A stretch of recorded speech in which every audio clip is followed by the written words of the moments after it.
I came back earlier than expected that afternoon. I had barely stepped into the house when I heard the low rumble of my son's voice drifting from the kitchen. At first, I thought he was on a work call. The tone clipped, hurried. I moved closer, the grocery bag still in my hand, and then the words struck me like a physical blow. That old woman disgusts me. I can't stand pretending anymore. I froze in the hallway, my fingers tightening around the paper bag until it crumpled. For a moment, I thought I had misheard, but there was no mistaking his voice. Mark, my son, the boy I had raised alone after his father died, the boy I had worked double shifts to feed, the boy I had walked across that graduation stage with tears streaming down my face because every sacrifice had felt worth it. He was speaking about me. I pressed myself against the wall, my breath shallow. My knees threatened to give way, but I remained standing, held up by disbelief more than strength. Rachel's voice followed, lower, harder to catch, but it was enough to know she agreed. My presence in this house, the house I had helped secure decades ago, was no longer seen as love or support. It was disgust. I backed away quietly, careful not to make a sound, and climbed the stairs with steps that felt heavier than stone. In my room, I set the bag down on the bed and sat beside it, my hands trembling. I stared at the framed photograph of Mark as a child, grinning with a missing front tooth. His arm looped around my neck. The memory stabbed at me with cruel irony. The clock ticked. Marking each second, I sat in silence, trying to piece together how my own flesh and blood had come to see me as a burden. My chest ached, and for the first time in years, I felt like a stranger in my own home. By the time I wiped my eyes, I knew nothing would ever feel the same again. Dinner was waiting downstairs, and I would have to face them all as if I had heard nothing at all. When I walked into the dining room that night, I felt as though I had stepped onto a stage where everyone knew their part except me. Rachel greeted me with a smile that didn't reach her eyes. She placed the casserole on the table, motioning for me to take some, and her voice carried that overly careful tone she used when she wanted to appear patient, but was already irritated underneath. Mark was quieter than usual, his fork moving steadily from plate to mouth, his gaze fixed on the food. Once, he would have filled the silence with details of a client meeting or an office joke, waiting for me to laugh. Tonight, he barely acknowledged I was there, and the air between us felt heavier than the meal in front of us. Ethan sat slouched in his chair, a glowing screen lighting his face. I asked him about his history project, hoping for some conversation, but he shrugged without looking up. The sound of his laughter at something on his phone filled the gap where his voice should have been. Lily leaned across the table, her hand already outstretched, asking me for money for a class outing. She didn't say, "Please," didn't even pause to look at me. I reached for my purse and gave her the bills without comment, though the dismissal in her tone cut sharper than the request itself. I realized then that my presence at this table was no longer about sharing a meal or stories of the day. I was an accessory, tolerated because it was easier than confronting what they really felt. The warmth that once filled these dinners had been replaced with a careful distance, an unspoken agreement to treat me as if I weren't really there. When the meal ended, I carried my plate to the sink, unnoticed. I climbed the stairs slowly, each step confirming what I already knew, that something inside this house had shifted beyond repair. And it was only a matter of time before the truth showed itself again. Chapter 3. Memories turned sour. I sat at the edge of my bed, staring at the shadows crawling along the walls, and let the silence wrap around me. The murmur of voices downstairs was muffled, distant, as if the house itself wanted to remind me I was apart from them now. I picked up the framed photograph of Mark in his cap and gown, His arm draped proudly around my shoulders, and the memory came rushing back. That day, I had stood under the hot Texas sun, sweat dripping down the back of my dress, while my heart swelled with pride. He had looked at me with tears in his eyes and whispered, "Mom, I'll always take care of you." I believed him. Every blister on my feet from extra shifts at the hospital. Every night I came home too tired to eat. Every holiday I spent working so he could have what other children had. It had all been worth it because of those words. Now they mocked me. Hollow and cruel. I closed my eyes and saw the nights I left the ward long after midnight, my body aching, only to return a few hours later for the morning shift. The paycheck was never enough, but I stretched it. I skipped new clothes, skipped vacations, skipped rest. I saved every cent until I could place the down payment on this very house. I thought I was building a foundation for Mark's future, a place where he and his family would feel secure.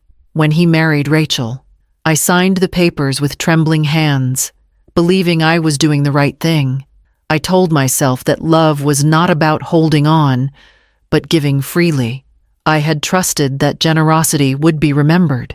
Yet here I was, a shadow in the same rooms I had fought to claim, treated as if my very presence were an inconvenience. The bitterness rose like bile in my throat, sharp and undeniable. I set the photograph back on the nightstand and gripped the edge of the bed until my knuckles turned white. Downstairs, their laughter floated upward, careless and unburdened, as if my sacrifices had never existed. It was then I understood something had shifted inside me, and nothing could return to what it once was. The next evening, as I cleared the table after dinner, Rachel leaned against the counter with her arms crossed. Her tone was light, almost casual, but her words cut like glass. "You know, Evelina, I've been thinking, maybe you'd really enjoy having a place of your own. Somewhere quiet, where you could decorate however you like. It might be nice to have that kind of independence." I kept my hands steady as I rinsed the dishes, but I felt the sting of her suggestion in every muscle of my body. Before I could respond, Mark added from the living room, "Rachel's right. Mom, you've done so much for us. Maybe you'd be happier with your own space, somewhere to relax without all the noise of kids running around." They spoke as if they were offering me a gift, but I could hear the impatience beneath their voices. They no longer bothered to mask their intentions. They wanted me out. I turned, smiling faintly as if the idea amused me. "My own place," I repeated. "That's thoughtful." My chest burned as I dried the plate in my hand. Not once did either of them mention the years I had already sacrificed, the money that helped keep this roof over their heads, the nights I had spent rocking Ethan and Lily to sleep when Rachel was too tired. All of that had been erased, replaced by the notion that I was a burden. Mark avoided my eyes, pretending to read a message on his phone. Rachel busied herself at the sink, her back to me, but the silence that followed was heavier than anything they had said aloud. I finished my chores without another word and climbed the stairs slowly. Each step echoed in my chest like a warning bell. By the time I closed my bedroom door, the smile had vanished, replaced by a resolve that surprised even me. I knew I would not allow myself to be discarded so easily. 2 mornings later, I made an appointment with Mr. Harris, the attorney who had helped me through the paperwork after my husband died. His office sat on Main Street, tucked between the post office and a small diner that still served coffee for $1. Walking through that door brought back a flood of memories. I had tried to bury the funeral arrangements, the pension claims, the endless signatures on forms I could barely read through tears. Mr. Harris rose from behind his oak desk, his hair now more silver than gray, his eyes sharp as ever. "Evelina," he said warmly, "it's been a while. What can I do for you?" I took a seat and folded my hands in my lap. "I need to know about the house," I said quietly. When Richard passed, we meant to transfer the deed into Mark's name. I want to be sure everything was settled properly. He adjusted his glasses and pulled out a thick file from his cabinet. As he flipped through the papers, my stomach tightened. The sound of shuffling pages felt like the ticking of a clock. Finally, he looked up, his brows drawn together. "Mrs. Carrington," he said carefully, "the deed was never transferred. Your husband passed before signing the final documents. Legally, the property remains solely in your name." For a moment, I couldn't breathe. "You mean," I whispered. "The house is mine, entirely yours," he confirmed. "Taxes, title, all of it. You are the sole owner, unless you've signed something I don't know about. No one else has any legal claim." I leaned back in the chair, a rush of relief and anger mixing in my chest. For 2 years, I had allowed Mark and Rachel to make decisions as if they held the rights. They remodeled the backyard, dictated holiday plans, even argued about whether I should contribute more for groceries. All the while, they had been standing on ground that belonged to me. "Mr. Harris slid the papers across the desk. "I suggest you keep these somewhere safe, and if you're considering any changes, consult me first." I nodded, slipping the documents into my purse with trembling hands. "Thank you," I managed. My voice was steadier than I felt. On the drive home, I gripped the steering wheel so tightly my knuckles turned white. The streets of town blurred past me shops where I had bought school supplies for Mark. The church where we once attended Sunday service as a family. The park where I had pushed Ethan on the swings when he was a toddler. Every place seemed to whisper reminders of what I had given and how little it had meant to them now. By the time I pulled into the driveway, the weight of the papers in my bag felt heavier than gold. Upstairs in my room, I locked the door, spread the documents across the bed, and traced my name with my fingertip. Evelina Carrington, owner, for years. They had seen me as the burden, the old woman lingering too long. But in truth, I held the foundation beneath their feet. And for the first time in a long while, I felt the stirrings of control return to me. The morning after my visit to Mr. Harris, I sat at the kitchen table with a cup of coffee and made a quiet decision. I would no longer lift a finger to make this house run smoothly. For decades, I had carried the weight of meals, laundry, and cleaning without complaint. Now it was time for them to taste what life felt like without me. By the third day, the sink was stacked with dishes, grease clinging to plates. The laundry basket overflowed in the hallway. Shirts wrinkled, socks mismatched. The living room bore the scent of fast food, and the trash cans sagged under the weight of takeout boxes. Rachel was the first to snap. "Evelina, do you think you could at least throw in a load of laundry? I've been swamped all week?" I looked up from my coffee. "Calm? I thought you wanted me to enjoy independence." "I'm just practicing." Mark bristled at my tone. "Don't get smart." "Mom, the kids need order around here." Ethan muttered something about missing clean uniforms, and Lily whined about eating cereal 3 nights in a row. Their complaints rolled off me like rain. I simply folded my hands around the warm mug and let silence answer for me. Inside, I felt a strange mix of sorrow and satisfaction. Sorrow that they saw me only when I wasn't serving them. Satisfaction that the cracks in their carefully arranged world were already showing. As the week dragged on, their frustration grew, while I grew lighter. For the first time in years, I didn't feel trapped by obligation. I was no longer the silent maid of this house, and with each passing day, I knew I was one step closer to the moment they would never see coming. Mark found me on the porch the next evening, where I sat watching the sun slip behind the rooftops. He lingered in the doorway before stepping out, his hands shoved in his pockets like a boy caught doing wrong. "Mom," he began, voice uneven. I know things have been tense. We've been stressed. Don't take it personally. Rachel and we don't mean to make you feel unwanted. I studied his face, searching for the boy I had once rocked to sleep, the teenager who swore I was his anchor after his father died. His words carried the rhythm of an apology, but not the weight. Still, I wanted so badly to believe him. Stress makes us say things we don't mean. I whispered, almost convincing myself. He nodded quickly, relief softening his features. Exactly. Let's just move forward, okay? I gave him a small smile, though my heart wavered. Maybe, just maybe, there was hope. That night, as I passed their bedroom on my way upstairs, I heard Rachel's voice through the thin walls. Her laughter was sharp, edged with disdain. She'll have to leave sooner or later. Mark's too soft. He won't push her, so I'll have to. My breath caught. The fragile hope Mark had offered only hours earlier shattered like glass underfoot. He had come to me with rehearsed sympathy, while she sharpened the knives in private.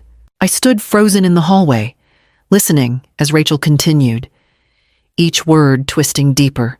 Whatever softness remained in me dissolved into something colder, harder.